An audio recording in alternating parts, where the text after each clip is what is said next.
All right, let's jump right in and talk about a struggle I think pretty much all of us can relate to at some point: swallowing large pills.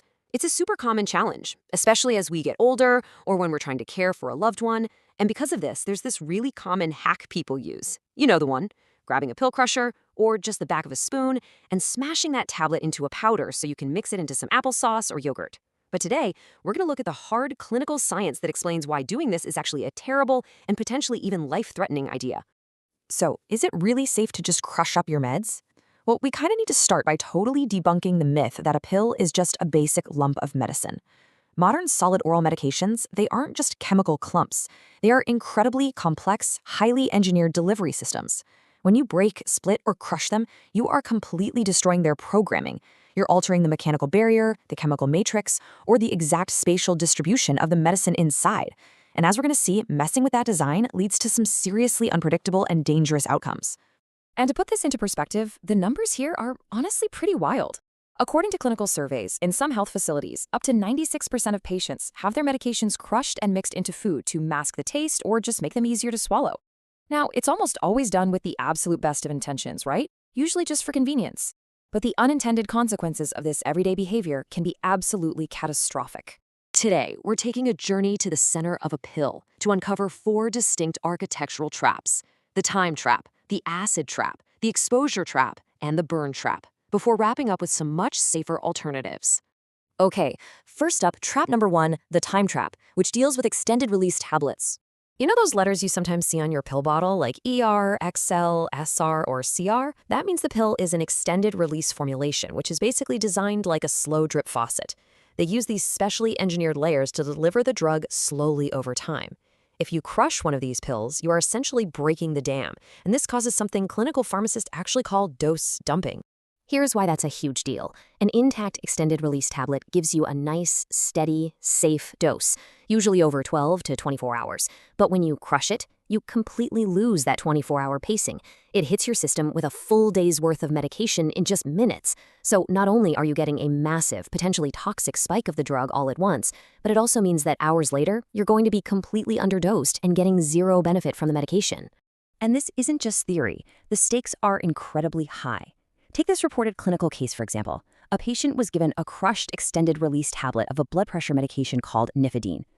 Crushing it destroyed the controlled release, which caused this rapid, massive drop in their blood pressure. And because the patient was also taking a beta blocker called labetalol, their heart literally couldn't speed up to compensate for the drop, which sadly led to a fatal collapse. It's a really tragic reminder that we're dealing with powerful engineering here. Moving right along to number two, the acid trap, which is all about enteric-coated tablets. Enteric-coated systems are pretty fascinating. They rely on specialized pH-sensitive polymers, meaning these tablets essentially wear a microscopic spacesuit. When you swallow the pill, this coating is engineered to stay totally solid in the harsh, super acidic environment of your stomach.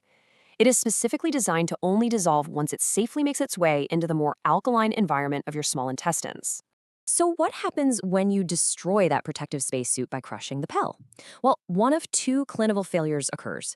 If you crush something like aspirin or potassium chloride, you expose your delicate stomach lining to highly irritating chemicals. This can cause severe bleeding or even literally burn a hole in your bowel. On the flip side, some drugs, like pancrelipase, are completely destroyed by stomach acid. Crush those, and the acid degrades the drug before it ever reaches your intestines, making the medication entirely useless. You're either severely injuring your stomach or you're completely killing the drug's effectiveness.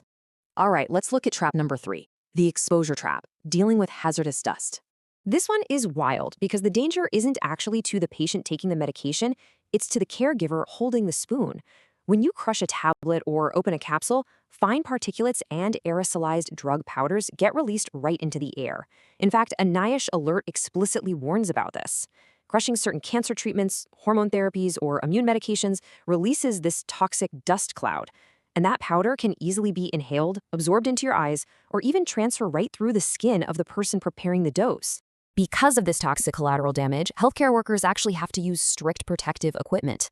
If a hospital absolutely has to manipulate a hazardous drug, they do it inside a dedicated biological safety cabinet, wearing chemotherapy gloves and low permeability gowns. Plus, prescribing info often explicitly warns that anyone who is or might become pregnant should absolutely never handle broken tablets of certain drugs because of the extreme risk of birth defects. So yeah, this perfectly proves why you should never just smash a random pill on your kitchen counter. And that brings us to our final trap, number 4, the burn trap, looking at taste and tissue protectors. Some coatings are there simply to mask an awful taste or to prevent outright chemical burns. For example, if you were to crush or chew a liquid-filled cough capsule like benzonatate, the medicine inside immediately numbs your entire mouth and throat. This completely paralyzes your swallowing reflex, which creates a massive, potentially life-threatening choking hazard right there on the spot. Or think about medications that are just incredibly irritating to human tissue, like the osteoporosis pill alendronate. Intact, it's designed to rapidly slide right past your esophagus safely. But if you crush it or let that powder linger, it can cause severe, literal chemical burns all the way down your throat, leading to permanent tissue damage. Let's wrap things up with number 5, safer alternatives and what you should actually do. So, if you or someone you're caring for genuinely cannot swallow a large pill, what's the game plan? Well, first things first, never just assume a pill can be crushed. Read the bottle. If you see suffixes like ER, XL, SR, CR, or EC, that is a giant red flag telling you not to tamper with it. Instead, you need to advocate for safer alternatives. Talk to your pharmacist or doctor. Often, they can just prescribe the exact same medication in a liquid form, or maybe switch you to a transdermal patch or a dissolvable tablet. And hey, if none of those exist, you can even consult a compounding pharmacy to whip up a custom, safe liquid version for you. Altering a pill yourself should absolutely be your last resort. The next time you're tempted to reach for that pill crusher just to make your morning routine a little bit easier, I really want you to stop and think about the complex pharmaceutical engineering packed inside that tiny tablet. You aren't just crushing powder. You could be breaking a chemical dam, destroying a protective spacesuit, or releasing hazardous dust into your own home. Protect your health, protect your caregivers, and leave the chemical engineering to the pros. Before you reach for the crusher, ask yourself, what is really hidden inside your pill?